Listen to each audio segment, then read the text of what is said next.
Hello guys, this is Modest Major here, bringing you some commentary over some Haven Infinity Slayer gameplay. Score in the background is a 33-2, and to be quite frank, this is one of the best gameplays I've gotten so far on Halo 4. Features a Killtacular, a bunch of overkills, it's extremely fast-paced.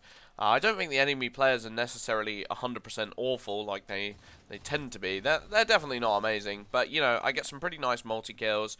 And I hope you guys enjoyed watching that in the back. But today I had a topic that I wanted to discuss with you guys, and it is regarding the concept of the hashtag WeBack tweets, and pretty much the levels of hype within our own Halo community and how they're kind of reaching astronomical lengths. And I don't like to be a Debbie Downer. I don't want to put a downpour on the whole situation because, you know, we are in a pretty good position to some extent right now. We've been given a second lease of life with the release of the MCC and pretty much the hype train for Halo 5 Guardians, with the beta being done way in advance. On paper, it's a very exciting concept. But when you look at the statistics, something was brought to my attention on Twitter by Yamjuice and a bunch of other Twitter followers were having conversations regarding it. And essentially regarded the idea of the pre-orders for the Halo the Master Chief Collection.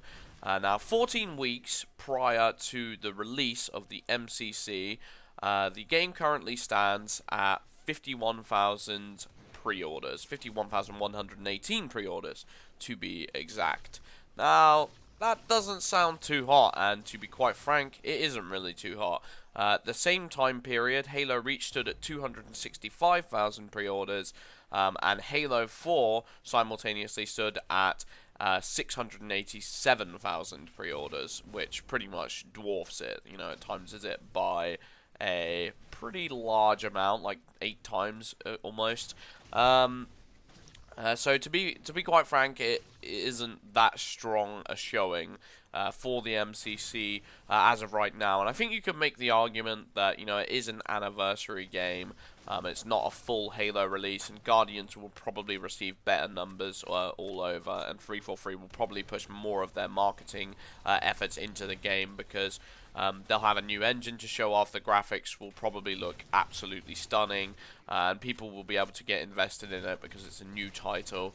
And I think MCC to an extent has this air of, you know, maybe people don't fully understand it. Like following Combat Evolved Anniversary, there was a lot of confusion as to what that product actually entailed, and I feel like a lot of people didn't necessarily get what they were looking from out of it. You know, a lot of people loved Combat Evolved. It was a very popular game for its time, but they didn't get the full multiplayer, the full complete multiplayer package that they were looking for. A lot of Forge remakes, and maybe a lot of people don't know regarding MCC. I wouldn't say that the advertising campaign outside of our own Halo community, you know, I feel like we're pretty rabid about it and fervent, and we're keeping up on every single piece of information, but the average audience member might not be, and that's kind of what I want to tie into the commentary topic for today, and say that, you know, when people say hashtag we back, I feel like it might have a tendency to get a little bit complacent. I feel like within our own Halo bubble, we're so engrossed with the series and, you know, immersed into the franchise and the potential for what it is, and have so much love for the Halo game, that I think we sometimes have a tendency to forget that maybe the outsiders within the community, or from outside of the community, don't necessarily have the same you know, investment that we have, and the same optimism and the same you know, pure passion going forward. And it's why I think we shouldn't try and become complacent just because the name sounds and the lineup looks so absolutely fantastic from our point of view. And I'm kind of saying this more in regards to the fact that I feel like the way in which people comment about Halo Master Chief Collection and the way in which people comment about Halo 5 Guardians, a small proportion of people have a tendency to be extremely picky with the gameplay mechanics that are being put on show, and extremely perfectionist when they come to, you know, each individual game mechanics. I'm talking about stuff like the noise of a hit marker, the noise of the sniper rifle, the design of the sniper rifle, and pretty much picking it apart, pulling it apart, And, you know, you might think, oh no, that's just Twitch trolls doing that, or oh no, that's just a subsection of haters doing that. No, not necessarily. I've seen plenty of tweets from pros pretty much outright dismissing aspects of the game in a pretty huge way, which sends a very negative mission to not only Twitter followers who are fans of the Halo series, but people looking in from the outside thinking, oh, where's Halo right at? You know, what are the pros saying at Halo right now? What are the personalities saying about Halo? And to an extent, I'm inspired by a commentary that Hagstrom's made on the subject, but I kind of want to open it up a little bit more and say that, you know, just because we, no matter what, are going to be invested in Halo in the long term, you know, we are the strong fans, we're Halo commentators, Halo YouTube fans, doesn't necessarily mean that the community at large is on the same page as us.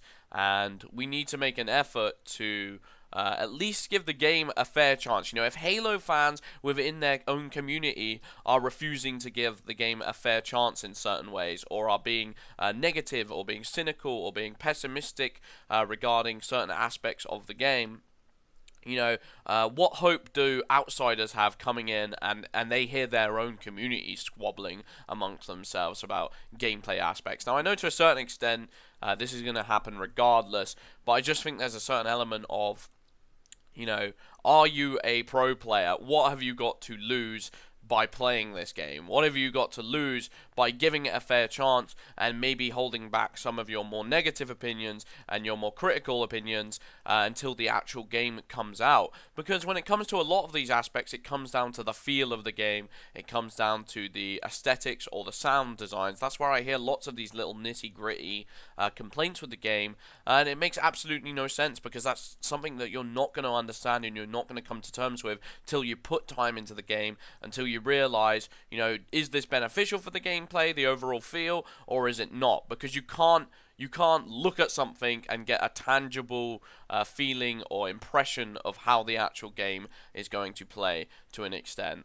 And I kind of just want people to just be more aware of the fact that Halo is not always going to be it. Like, Halo does not have this guaranteed, this free pass to be on top. You know, you can't stay comfortable in your position of, well, we were top dog once, so we'll do it again. Everyone remembers Halo, hashtag hope for Halo. That's not necessarily the case anymore. The gaming industry has grown. It is significantly different to what it was quite a few years ago. You know, Halo has been around, Halo 2 has been around for a decade plus now, and you've got to think that there has been shifts and changes and perception of what the Halo franchise used to be and what it is now is a drastically different circumstance. I feel like some people have this fairly narrow-minded insight when it comes to, you know, how the Halo community is viewed, and they still think it's so deep into the hearts and minds of every single gamer out there. But that's not necessarily the truth anymore. We still need to do a lot of convincing when it comes down to, you know, showing new players what the Halo game is about and why it deserves a place within today's modern gaming community, why it's such an invaluable asset to gaming at large. And if you were to get rid of Halo, if you were to push it down, would be an extremely unfortunate circumstance for the modern AAA console shooters, because who wants another generation of COD sequel after COD sequel, Battlefield sequel after Battlefield sequel, and less rewards for high skill curved competitive play, in my honest opinion.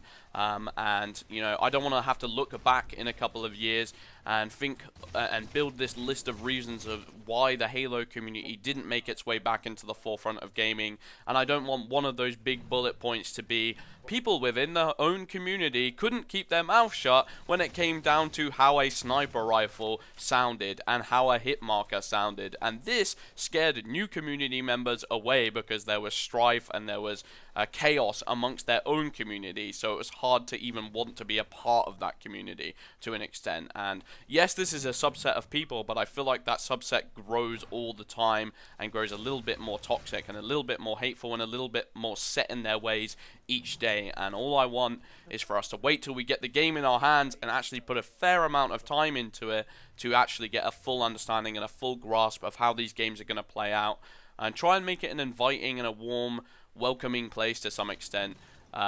within the community at large. And I'm not necessarily calling out many people in our own community, because I think our own community are pretty on top of this as it stands. But I just want to give a reminder, I suppose, to how we should want to act in the future. But anyway, I've been Modest Major. Hope you guys enjoyed the commentary. Peace out.